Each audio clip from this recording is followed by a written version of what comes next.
Hi there, my name is Connie Costanzo. I want you to tell me all your things. All of yours and what's her name? Julie. All of your and Julie's things. Every couple has their own little language, you know, their own pet names and inside jokes and little ways of phrasing things that just, develop.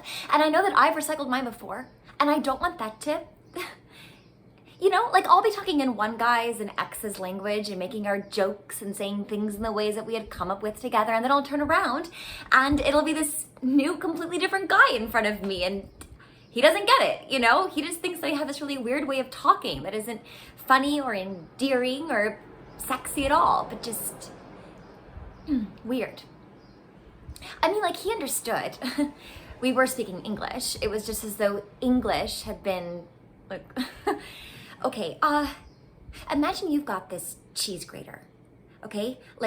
One of those cheese graters with the 4 different sides that grates the 4 different types of cheese. It's like each one of those sides is a different relationship. So when I was with Stuart, I was grating my cheese on one side of the grater, and the cheese would come out in this really weird shape that we had, designed together. And then when I was with Clint, I kept grating my cheese on the same weird side out of habit. And Clint would lift the cheese grater and look at the cheese and be like, what the fuck? Yeah, this isn't the mature cheddar that I know and love.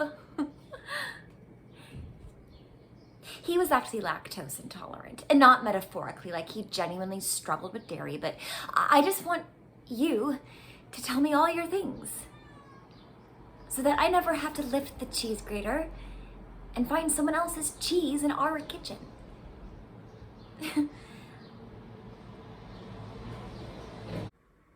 Growing up around here, I was always so afraid of the wind at night.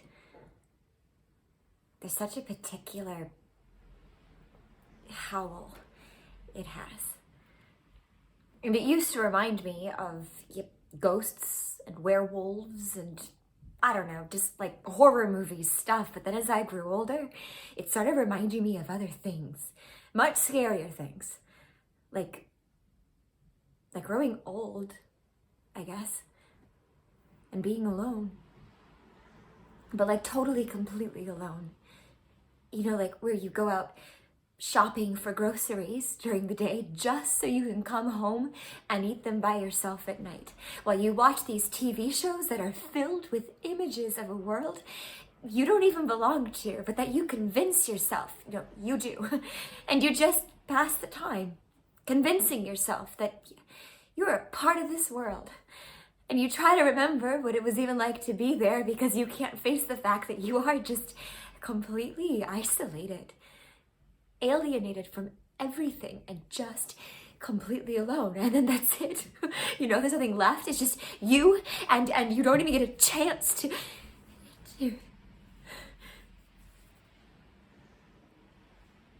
I'm sorry.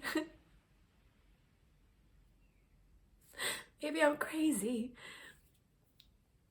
I just don't want to hear that howl anymore. I want to go somewhere warm where the sun sets late and there's people everywhere, and I don't want to hear that howl anymore.